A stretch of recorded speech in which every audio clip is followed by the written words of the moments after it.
Chapter 8. July 1868.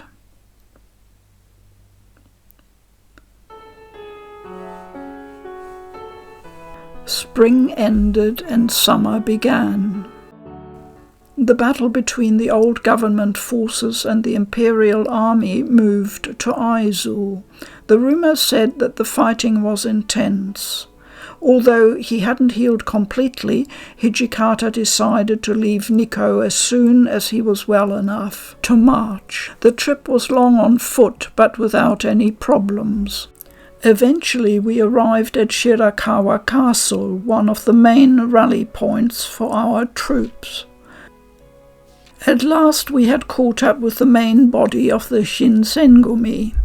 By the way, if you're not completely clear about the term Shinsengumi, the Shin means newly selected or newly organized. The group was formed in 1863 as a special police force to maintain order and protect the shogunate in Kyoto during the late Edo period in Japan. The name Shinsengumi reflects the fact that the group was newly organized with a fresh set of members selected from the ranks of the Ronin, the masterless samurai, in Kyoto. Saito was there to greet us the moment we arrived at the castle. "Chief Hijikata, I'm grateful to see you alive."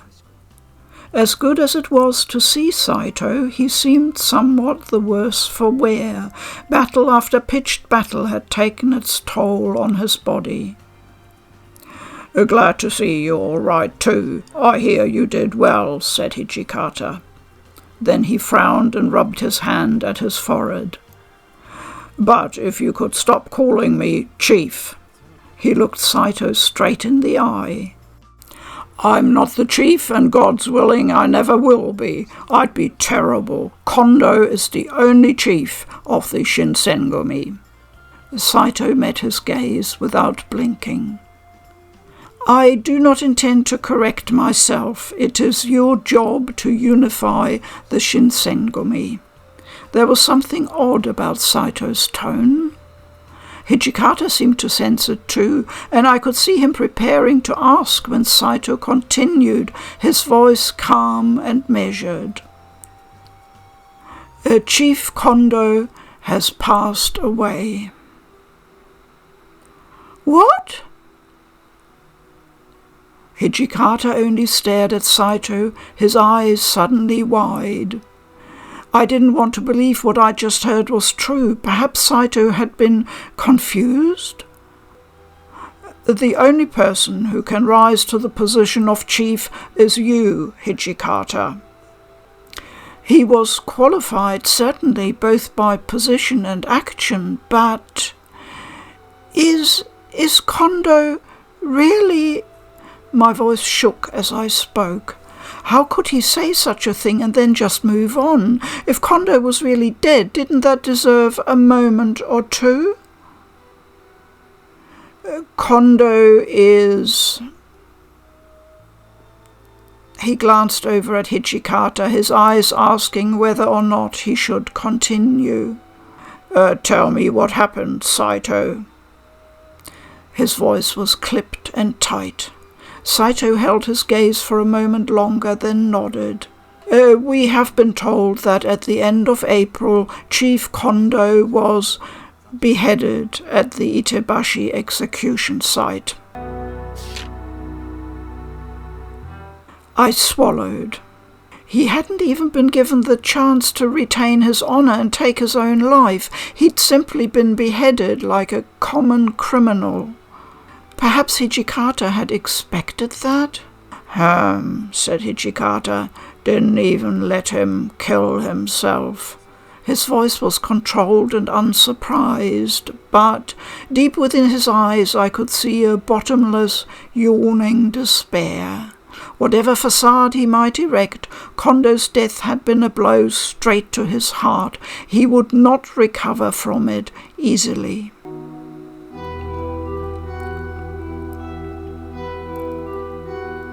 Later that night, Heisuke and Sanan came to visit Hijikata.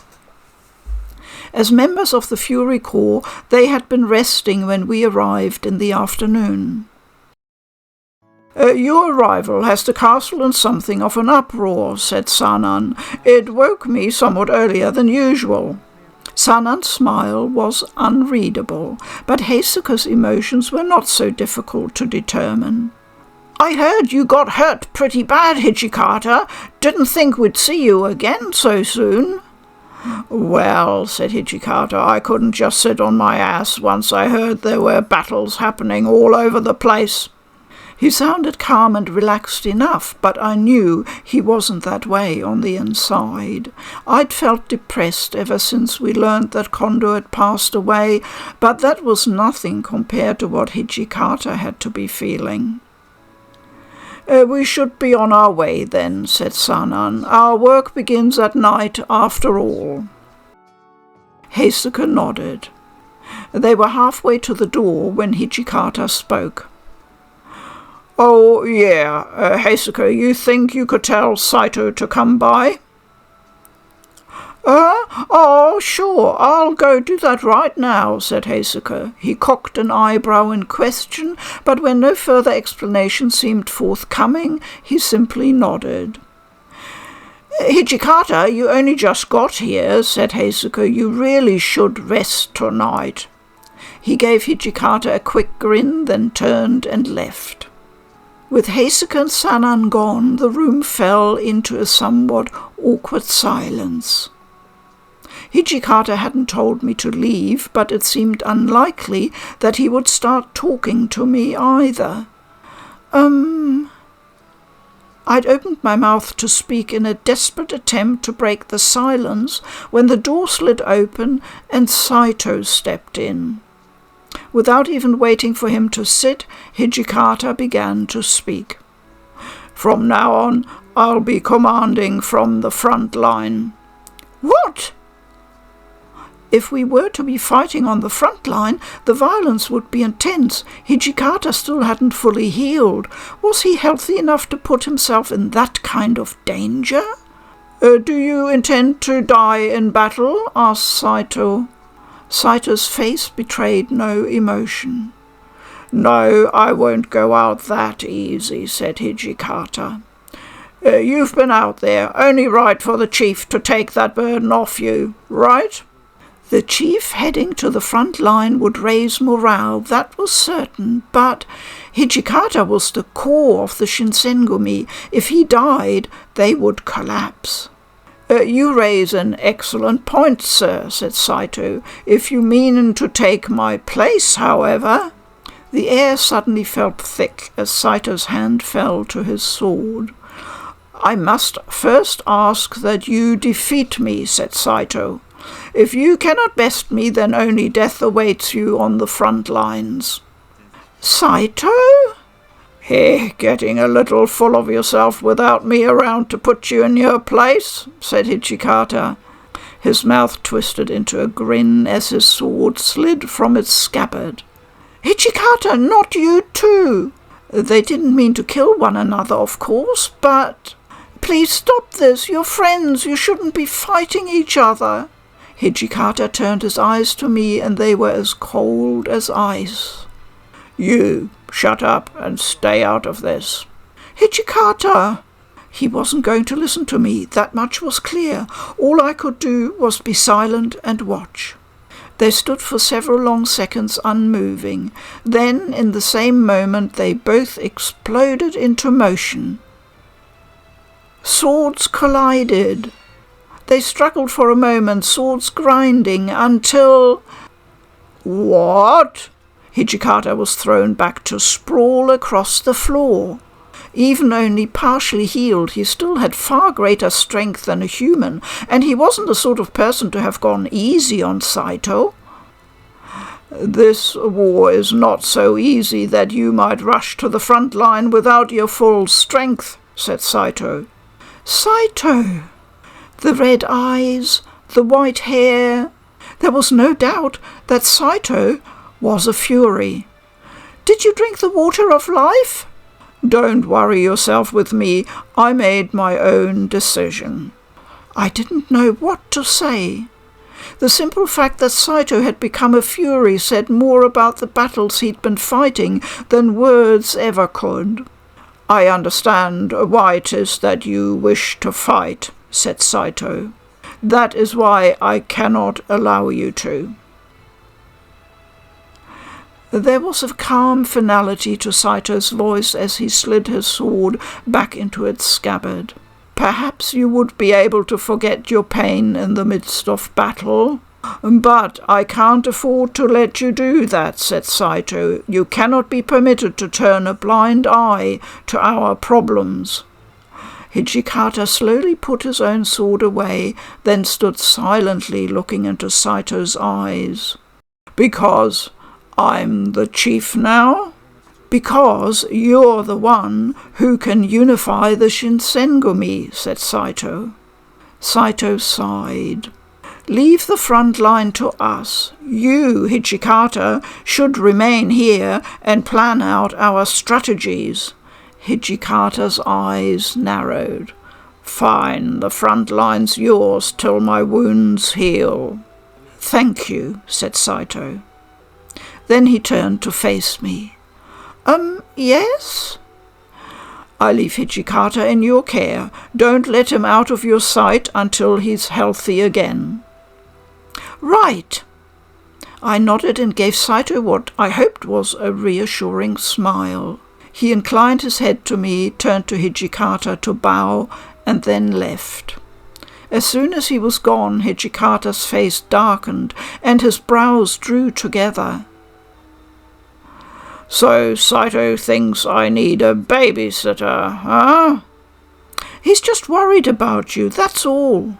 I didn't really know how effective of a, babysitter I could be, but Saito had put his trust in me. I had to at least give it my best shot. "I know you're anxious to get back into battle, but you need to rest, all right?" He gave a bitter laugh, then suddenly stopped. "Gah!" He clapped a hand to his stomach in pain. "Hijikata?" He started to shake, and his hair and eyes changed colour. The bloodlust had taken hold of him, and he began to moan in pain. So now we have the option, 3 options, and I'm making the choice, the one that will hopefully help us reach the true ending. Making him endure it would be very cruel, and I don't think would help with a good ending. Giving him medicine, there is no really effective medicine for this condition, so there really is only one choice. "Hijikata, I moved toward him, and I saw in his eyes that he already understood. I tugged at my collar, loosening it, like I'd done before. He bent toward me, and I felt a sharp pain on my neck. I stayed as still as I could. His hot breath panted across my neck, but as he drank it slowly began to calm, and I felt relief wash over me. If I could take away even a little of his pain this way, then I wanted to do so. Eventually he pulled back. There was pain on his face, but not from the bloodlust. This can't go on forever." "Huh?" His mouth twitched up into a sour half-smile. "You, me, this war, everything." "Hijikata?" His eyes were distant, and he didn't even seem to hear me. I couldn't find the words to describe it, but something felt strange, wrong.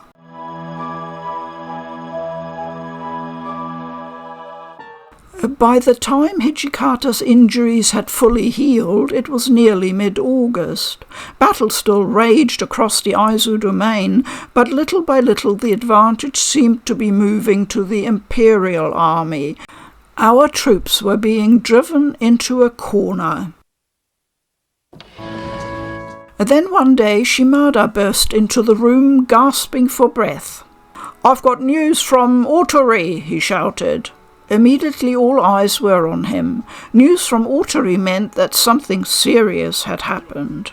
"He said we're going to mount a counterattack in Sendai." Sendai was the leader of the Northern Alliance. In other words, they were allies to the Aizu, as well as the troops loyal to the former shogunate. Unfortunately, it was only a matter of time before the Aizu men on the front line fell to the imperial army, so the leaders of our army had decided to gather all their forces in Sendai to stage a strong counterattack. "Our navy has already escaped Edo and is headed north via ship," said Shimada. "Ballsy plan he's got there," said Hijikata. He smiled. "Might as well bet all our men on one big counterattack instead of waiting for them to get hacked to pieces, huh?" Excitement glittered in Hijikata's eyes. Apparently he approved of Otori's plan. "Then I will go to Sendai first," said Sanan. "We should establish a stronghold for when the main body of men arrives." "You?" True, someone had to go first, at the very least to establish a base for the Shinsengumi. We'd also likely need to pay our respects to the leaders of the Northern Alliance. "It just seems a little dangerous to have our representative be someone from the Fury Corps," I said. Sanan gave me a smile. "I'm from Sendai, you know. I have some connections there. I think I would be the best choice for our advance guard, so to speak." When he continued, it was in a voice barely above a whisper. "There's something else that's been bothering me as well." "Bothering you?" He nodded and smiled, but it seemed that was all he'd tell me. What could be bothering him? "But, Sanan," said Heisuke, "you're supposed to be dead, aren't you? Seems like that could be an issue." Heisuke was right. When Sanan drank the water of life and became a fury, the Shinsengumi had announced to the world that he was dead. But Sanan only continued smiling. "A minor detail, easily dealt with," he said. True, Sanan had something of a silver tongue. I had no doubt he could talk his way out of awkward questions about his death. "Well, in that case, Sanan probably is the best choice," said Shimada. He didn't seem entirely comfortable with it, but there was no denying the intelligence of Sanan's argument. "No, the Fury Corps isn't cut out for that," said Hijikata. "You still can't stand to be up during the day." Hijikata himself was proof that wasn't entirely true, and his refusal therefore seemed somewhat half-hearted. "It's difficult, certainly, but not impossible," said Sanan. "I don't see any reason to just follow behind the rest of the army, and I'd be glad to push myself for this." I didn't doubt his ability to do what he said, but I did question the validity of his motives. Hijikata and Sanan stared at one another, silent. "There's more to his message," said Shimada. He coughed awkwardly. "Otori will be leading Denshu Company to Banari Pass in hopes of stopping the enemy advance. I believe he means to buy time so that our allies can head towards Sendai, but," said Shimada. "Isn't Banari Pass the front line right now?" asked Heisuke. His brows drew together. "I understand what Otori's trying to do, but I don't think it's going to be that easy to buy time." I shared Heisuke's concerns. Could Otori's troops really hold back the far more powerful Imperial army? "If we want Otori to come back alive, we need to send some reinforcements with him to Banari Pass," said Hijikata. He frowned. "I disagree," said Sanan.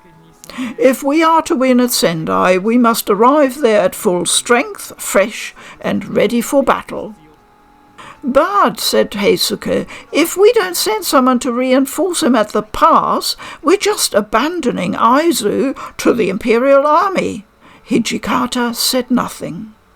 The Shinsengumi owed much to the Aizu domain, but if he was to be victorious in Sendai, then the Shinsengumi had to depart, all of it. It was not an easy decision to make. "I will remain with the Aizu," said Saito. "What?" Until that moment Saito had been silent. When he spoke, I almost jumped. "When my life ends, I want to be able to look back on it and say that I was true to myself and fought for my beliefs. Without the patronage of the Aizu domain, the Shinsengumi would never have become what it is. I could not abandon them now and keep my honor. I wish to stand with them until the end comes to claim us both." For once it seemed Saito's personal convictions were not entirely in line with the Shinsengumi's. He spoke with the same calm conviction as always. It was clear he could not be swayed. "I will go to Bunari Pass," Saito said. "Hijikata, please take the rest of our men to Sendai." "Saito, you—" said Hijikata. He barely opened his mouth before Sanan cut him off. "Then I'll go prepare to depart. The early bird gets the worm, yes?" Before giving Hijikata a chance to reply, Sanan stood and left the room. Heisuke didn't seem particularly happy about how things had turned out, but after a moment of furious thought, he stood up as well.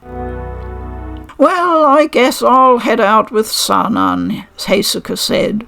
"I don't really want to let him out of my sight, you know." He gave a sort of lopsided grin. "Yeah, that's probably smart," said Hijikata. Hijikata's face was grim. "Be careful, Heisuke." "Hey, it's me." He gave me a smile and wink and then dashed out the door and after Sanan. "Shimada, I need you to go tell Otori and the Aizu what we've decided," said Hijikata. "Understood, sir. I'll be off as soon as I can." He bowed and left. Saito turned once again to face Hijikata. Whether or not he'd been waiting until the room emptied to do so, I wasn't sure. "Hijikata, please survive." His eyes were serious. "In the Shinsengumi, you and Kondo have laid out the path of the true samurai. Even when they were slandered and despised by the people of Kyoto, or when the shogunate had begun to capitulate to the imperial army, they had never bent, never compromised what they stood for. Our standard of truth is a banner for all true warriors," said Saito. "The Shinsengumi represents all samurai. We lead the way." In every warrior's soul was honor, dedication, and loyalty. In the Shinsengumi those values were made flesh. There could be no retreat. Saito and Hijikata looked at one another silently for a moment. "As the man that made the Shinsengumi into what it has become, it must be your duty, Hijikata, to carry that standard." Hijikata sighed and flashed a bitter smile at his friend. "You make it sound so easy." His smile widened. "I'll promise you this, though. I'll stick around till either the Shinsengumi's dead or I am," said Hijikata. Saito bowed. "Thank you, Chief." Then he turned to me. "I leave Hijikata in your care." So few words, but with such great emotion behind them. "Right, we'll be fine."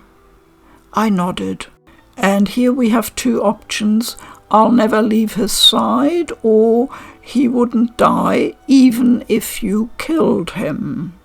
Now this is a bit of a tricky one. In fact, the second choice is, in this case, as I know because I've played it before, the right one. After all, I grinned. I don't think Hijikata could die even if someone killed him. Saito's eyes widened in surprise. I've seen him on the verge of death lots of times, but he always pulls through. Don't worry about him, he'll fight with the Shinsengumi forever. So I set my jaw and looked Saito straight in the eye. Please don't die, Saito. The battle at Bunari Pass was sure to be an intense one. Many men would lose their lives. But there is a tremendous difference between going into battle prepared to die and going into battle expecting to die. I won't die even if I get killed. That's quite a statement, kid. He let out a quiet snort of laughter, and you saw the cherry petals there, a sign that the affection level has gone up. If you've got time to worry about me, maybe you ought to be worrying about yourself too, Saito. He said it as a joke, but there was no mistaking the underlying sincerity. Saito looked at us both for a moment, then his face wrinkled in a soft smile. I won't die easily either. After all, I will be fighting in the name of the Shinsengumi. He turned his eyes to me. Thank you for your kind gesture, he said.